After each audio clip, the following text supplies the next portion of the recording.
Everyone, I'm Kelly Crane, licensed mental health counselor in the state of Washington. Have you ever been through something so painful that you thought you would never recover, that you'd be in the depths of pain just forever? I have. My father passed away in 2021, and the grief I experienced from that was like nothing I've ever known before. In the month leading up to his death, he and I had had a little bit of conflict, and we weren't in the very best place in our relationship. And then he died, and I was left after that really, the pain was just racking my body and my mind, and the thoughts were coming in of, why didn't I talk to him? I should have done things differently. um, the truth is, we never know how much time we have on this planet.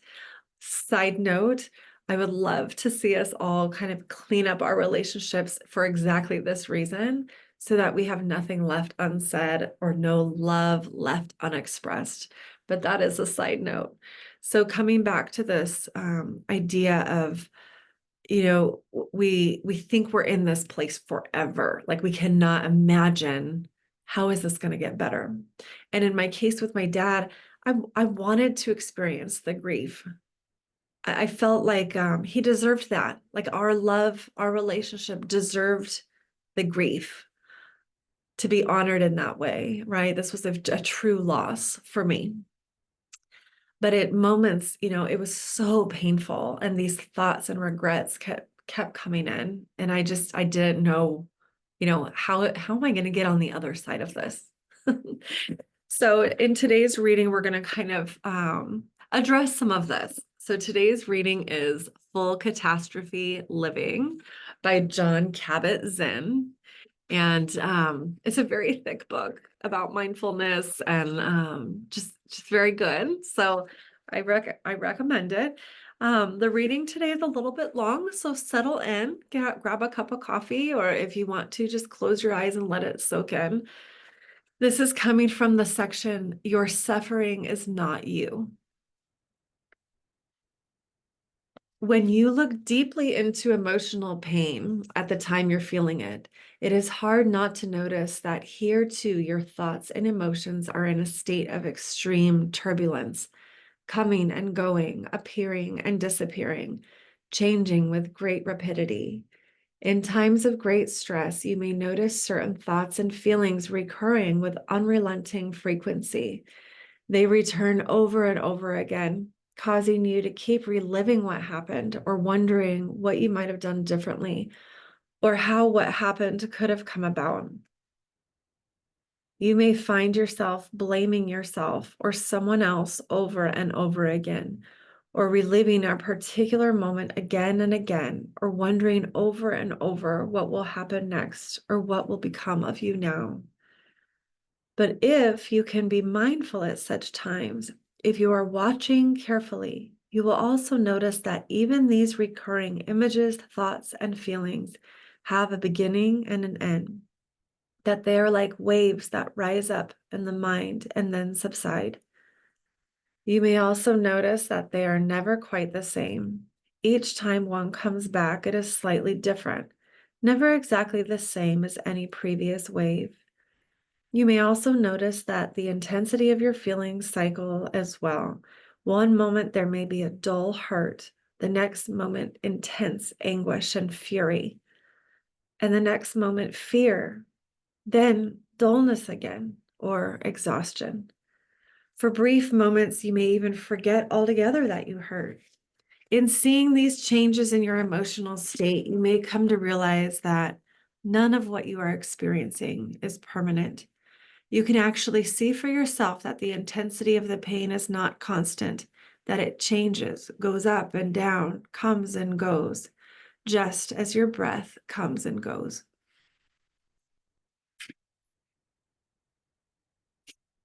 Let's just pause and let that wash over us.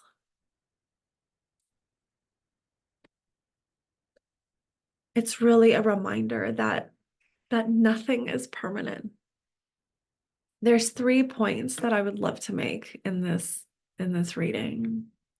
The first is, again, and we've talked about it so much, that that you are not your thoughts, you are not your feelings, you are the watcher, you are the observer, you are the thinker having the thought, you are the feeler having the feeling. These things are not you. These are experiences that are happening to you internally. Okay. So I want to always make that distinction because it gives us a little bit of hope that we can control some of this stuff. Okay. The waves, like in my case with my dad, those waves of grief just, I mean, they happened unexpectedly. And if you have been through some, like a death in your family or a close friend or somebody who has died around you, or divorce or loss of a friendship, any significant loss, you've experienced this. Like the grief comes in waves. It's not constant.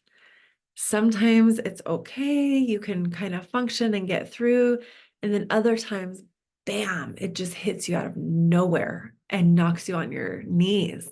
It could be so strong. But always try to remember that these things, the thoughts, the feelings, you're having them as an experience, okay? This isn't you. You are not now grief, right? You have grief, right? So we're always going to kind of make that distinction. So if we're noticing, if we're actively noticing what's happening, and we have the awareness of, okay, I am the observer, I am the watcher of the things that are happening inside of my mind and my body.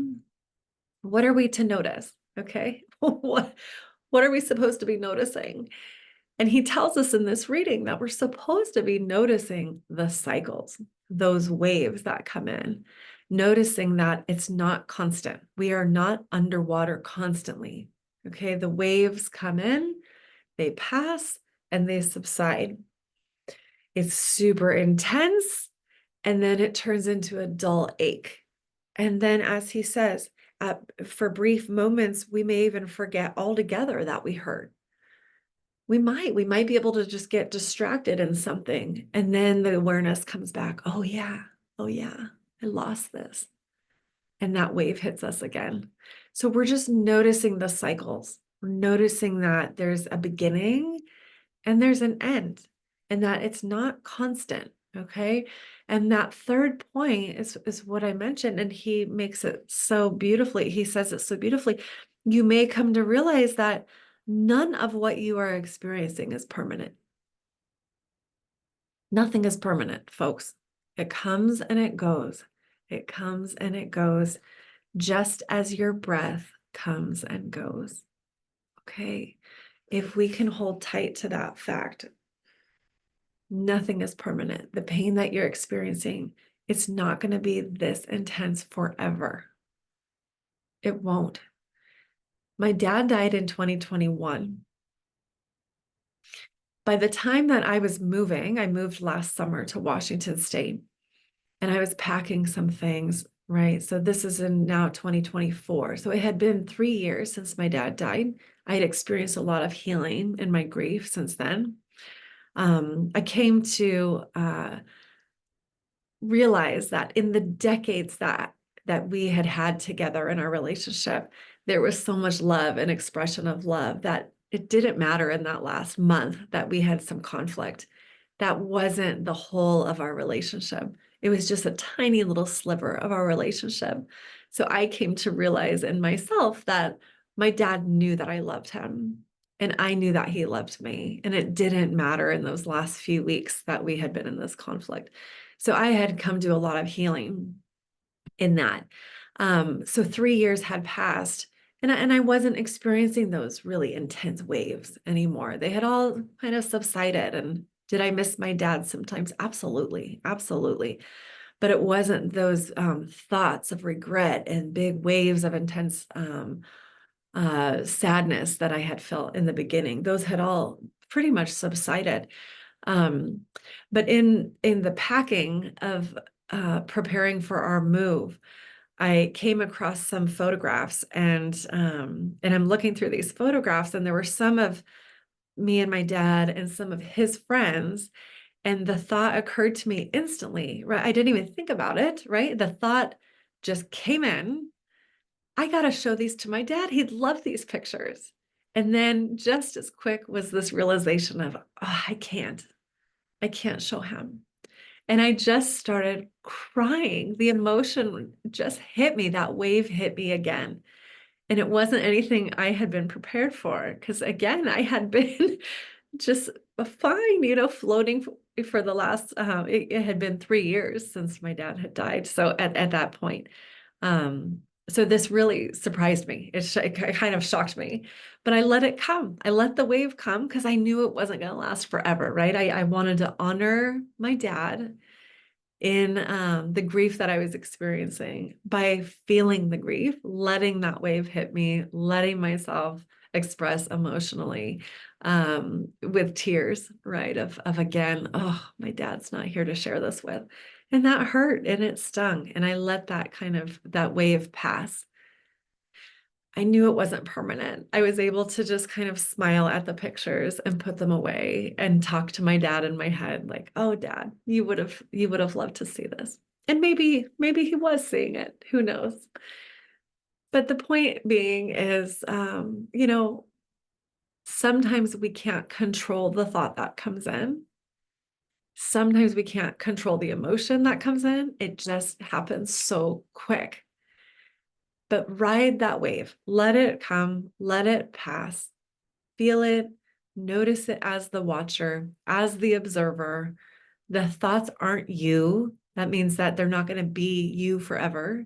The feelings aren't you. You are not now grief, right? You are having grief. You are having a grief response. You're feeling this wave that just hit you. Right? Let it come as much as you can. Let it come. Let it be felt. Just know that it's not going to last forever. Okay. Hopefully that gives you some hope today. And a little bit more courage to feel these feelings when they come. I know sometimes we can be really afraid to open ourselves up to a feeling because we think, oh my gosh, if I let myself feel this, I'm never going to be okay again. I'm going to just start crying and cry forever. The emotion is so big. So we repress and we, try to deny the feeling and push it away. But if we can just let it come with that knowledge of this isn't permanent, this is going to pass. We're going to feel it. And yeah, is it going to hurt? Yes, probably yes, but it won't last forever. If we can get through the pain, that initial intensity, we're going to be okay. I promise you, we're going to be okay. We just let the feelings come, let the waves go through us, let them hit us and pass. Like he says here, just as your breath comes and goes, everything just comes and goes. Okay. I hope you have a great day, and I'll see you next time.